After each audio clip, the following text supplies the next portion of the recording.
Do you believe that a skin-and-bone lion, abandoned by its pride and rescued by villagers, could become the guardian spirit of an entire village? That, in the midst of a brutal drought, when Mother Earth cracked open and life withered away, a wild soul dared to stand between a herd of elephants and the people it chose to protect. They called it a beast, but in Mombasa it had a name: Zuberi. What I'm about to tell you is a true story, one that spread across Africa like a miracle born in the heart of the wild. Brace yourself, because Zuberi's story is not for the faint of heart. Red afternoon, as the wind whispered through the thatched rooftops of a remote African village, a dark figure dragged itself slowly along the outskirts of town. No one in the village had ever seen such a creature, until it lifted its head, and someone screamed, "It's a lion!" Mombasa, a tiny community nestled deep in the endless savannah.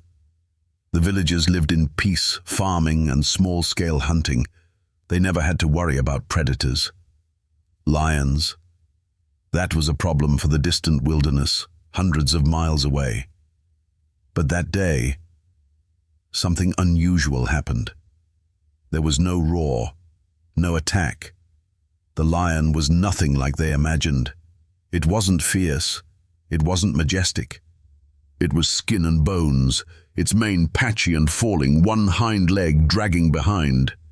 And the strangest part, its eyes held no rage, only a desperate plea for help.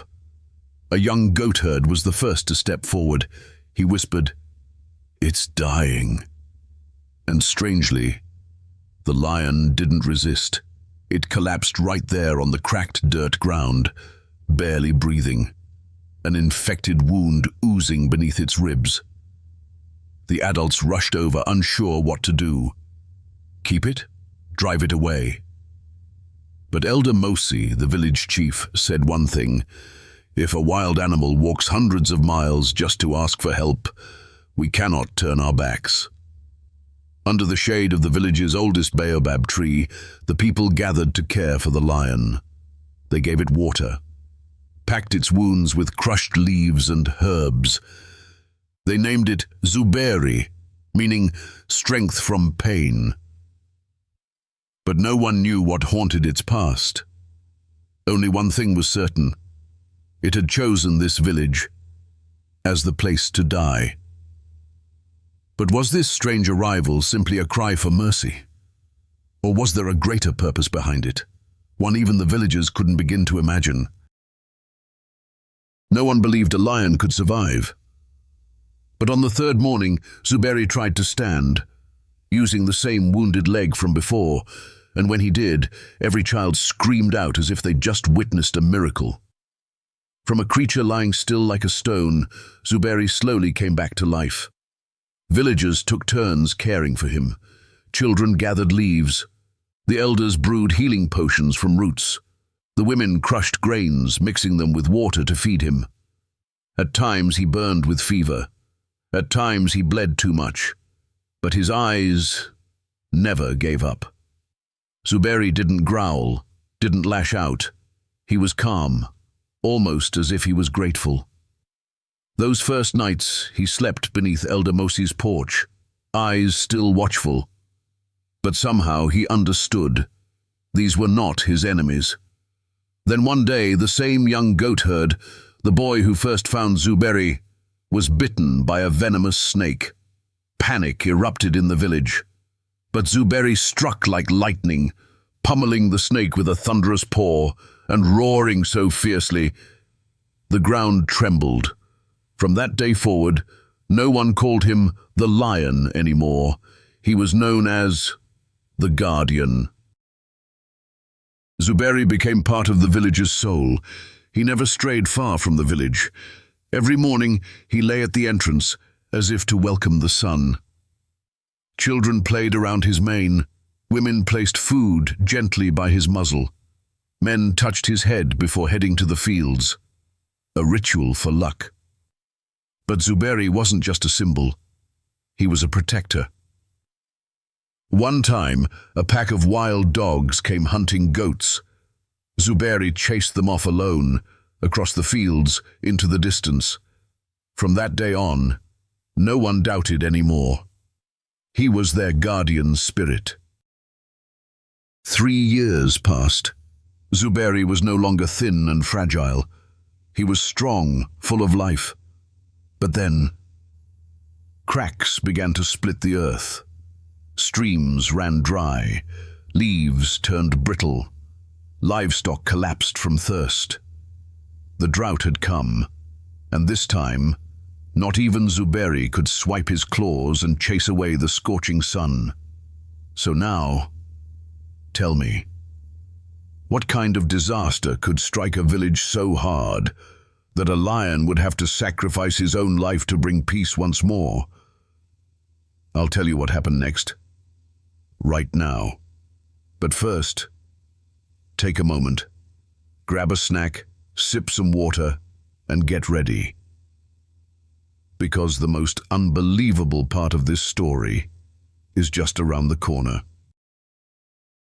The drought came like an uninvited guest, and it refused to leave. The clouds vanished. The wells dried up. Grass turned the color of ashes. In the village, children cried from thirst. The elderly couldn't even stand.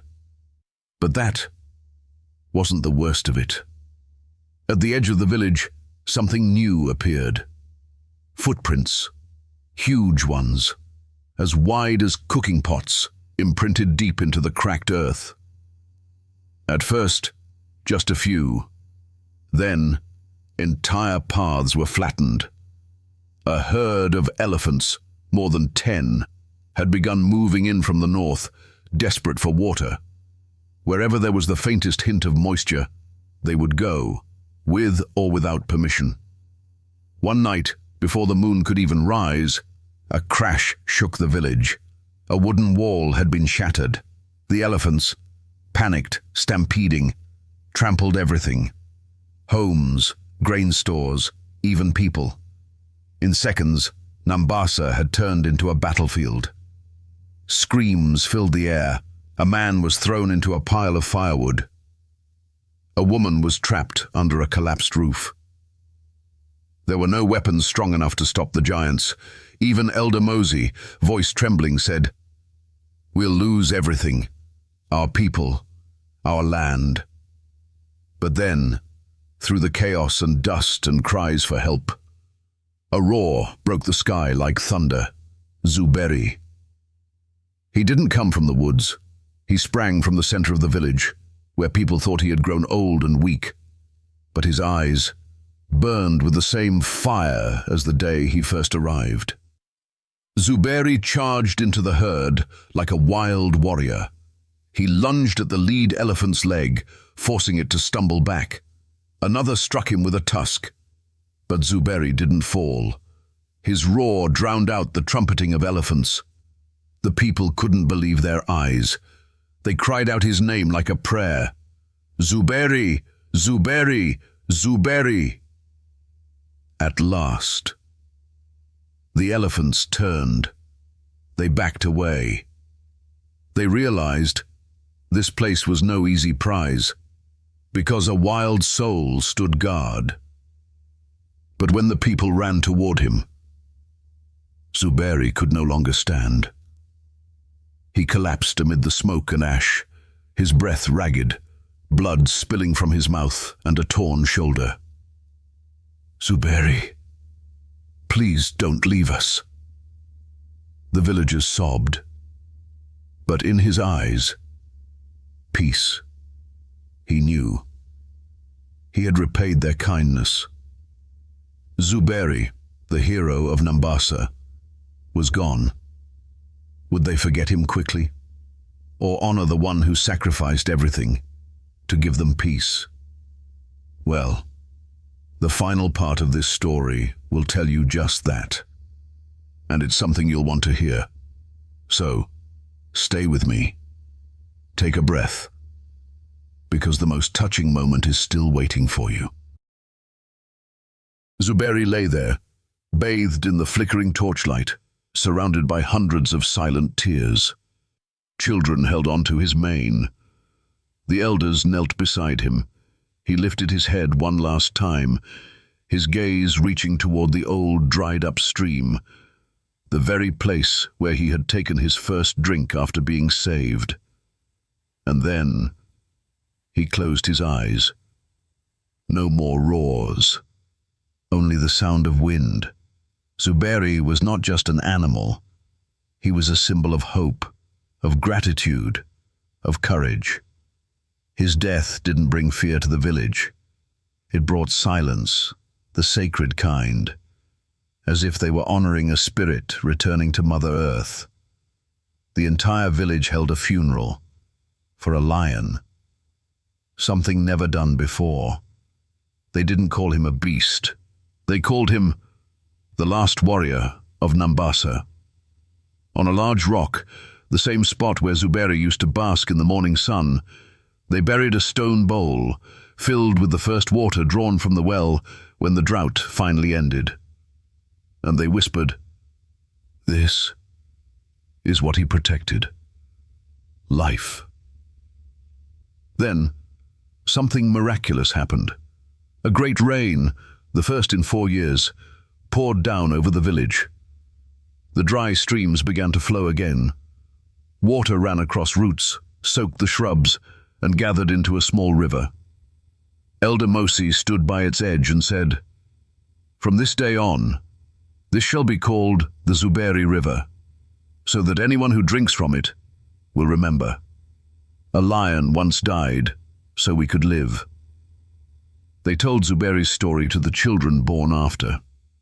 Lion mane tattoos began appearing on the arms of young men, a mark of honor. A stone statue of Zuberi was built beside the river, where the setting sun would cast its glow upon his eyes, as if he still stood guard over the land. Zuberi didn't come seeking death. He came for a reason, to repay the kindness he once received. He was not just a lion. He was the living embodiment of gratitude, of loyalty, to the very end. In a world where man and nature often stand divided, there was one small village where a lion was loved like a hero. And the next time you hear the soft gurgle of water somewhere, remember this: sometimes legends don't live in books, they live among us. Dear friends, thank you so much for staying with us through this story. Don't forget to like, share, and subscribe to our channel to support more stories from the heart of the wild.